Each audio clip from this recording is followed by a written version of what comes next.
Number 1.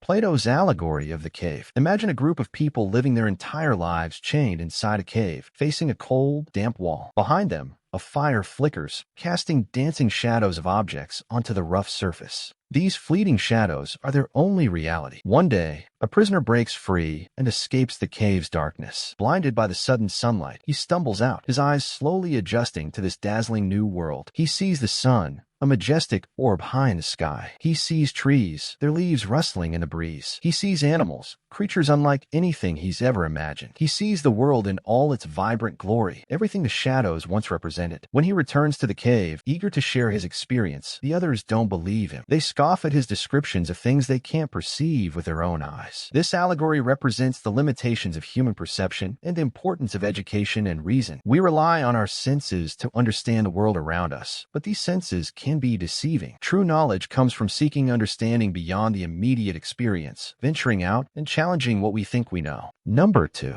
The Ship of Theseus, also known as Theseus's paradox. Imagine a magnificent ship, the Aegis, famous for its legendary voyages. Over time, every single part of the ship is gradually replaced. The weathered planks are replaced with new, sturdy ones. The tattered sails are replaced with fresh canvas. Eventually, no part of the original Aegis remains. But is it still the same ship? This paradox questions the nature of objects, change, and how we define identity. If an object has all its parts replaced, at what point does it become a completely different object? Or does it maintain its identity despite the constant change? There's no definitive answer, and the paradox invites us to consider the essence of things beyond their physical components. Number 3. The Experience Machine by Robert Nozick. Imagine a world where technology offers a mind-blowing proposition. A machine can plug directly into your brain, creating any pleasurable experience you desire. It could be a life of constant joy, free from any pain or suffering. Imagine basking on a virtual beach with gentle waves lapping at your feet or soaring through breathtaking landscapes. But there's a catch. This experience would be entirely simulated. You wouldn't experience the real world, with all its challenges, difficulties, triumphs, and heartbreaks. Would you choose to plug into this machine and live a blissful but artificial life? Or would you rather experience the real world with all its ups and downs? This thought experiment explores what constitutes a good life and the relationship between pleasure and knowledge. Is a life filled with simulated pleasure truly fulfilling? Or is there something valuable in experiencing the full spectrum of human existence,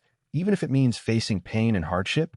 Number 4. The Chinese Room by John Searle. Imagine a person who doesn't understand Chinese locked in a room with a massive rulebook and a supply of Chinese symbols. The rules tell the person how to manipulate the symbols based on inputs they receive, allowing them to produce seemingly intelligent responses in Chinese. From the outside, the person might understand Chinese, but in reality, they are simply following instructions without comprehending the language itself. This thought experiment challenges the idea of artificial intelligence achieving true understanding. Can a computer program that can manipulate symbols convincingly ever truly understand language, or does understanding require something more like consciousness or sentience? The Chinese Room continues to spark debate about the nature of intelligence and the capabilities of machines. Number 5. Mary's Room by Frank Jackson. Imagine a brilliant scientist named Mary who has spent her entire life in a special black and white room. Inside, she has access to all the scientific knowledge about color vision. She can describe in detail the physical processes involved in perceiving different wavelengths of light. However, she has never actually seen color for herself. One day, she steps out of the room and sees a red apple for the first time. Does she truly understand the concept of red at this point, or does she simply have a more detailed scientific explanation?